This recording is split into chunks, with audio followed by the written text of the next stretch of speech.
Kakinada rural మండలం నేమం గ్రామంలో ఎన్టీఆర్ భరోసా pension 7,000 రూపాయలు కాకినాడ రూరల్ నియోజకవర్గం ఎమ్మెల్యే పంతం నానాజీ చేతుల మీదుగా లబ్ధిదారులకు అందజేశారు.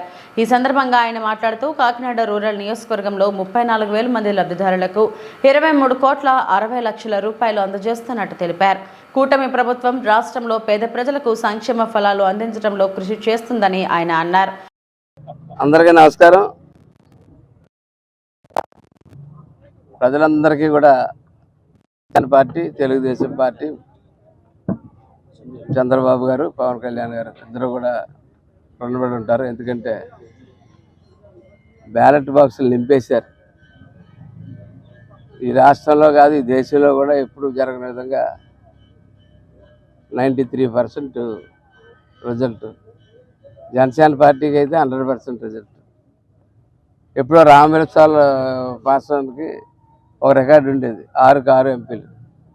ఆ రికార్డు మనం 2కి 2 కింద మనం సరిపెట్టిన 21కి 21 అన్నది ఎవరికి ఎక్కడ లేని రికార్డు. ఇది ఇప్పుడు దాకా లేదు. ఎదురు కూడా బీట్అవుట్ అవుతుంది. మళ్ళీ మనం బీట్అవుట్ చేసుకోవాలి తప్ప అంత స్థాయిలో మీరు ఓట్లు ఇస్తే జర పని చేద్దామని మొదలు పెడితే గల్లాపెట్టి దోసేసి వెళ్ళిపోయారు. పైసా లేదు గల్లాపెట్టిలో.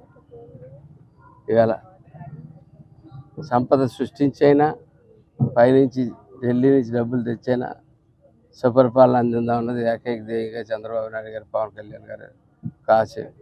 అందులో భాగంగానే దివాలా చేసినప్పటికీ ఎన్టీఆర్ భరోసా పెన్షన్ పథకం ద్వారా జూలై 1 నుంచి 3,000 రూపాయలని 4,000 రూపాయలు చేస్తారు.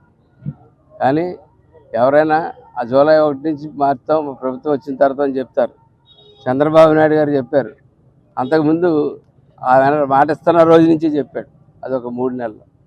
ఇది ఒక 4,000 పెన్షన్, 3,000 నుంచి 4,000 చేసిన పెన్షన్, అదొక 3,000. ఇవాళ 7,000 రూపాయలు. ఏ రోజు ఏ నియోజకవర్గంలోని ఎక్కడా కూడా జరగని విధంగా మన కాకినాడ రూరల్ నియోజకవర్గంలో 23,60,00,000 రూపాయలు ఇవాళ ఇస్తూ ఉన్నాం. సుమారు ప్రతి గ్రామానికి కూడా 60 లక్షల రూపాయలు ఇస్తాం.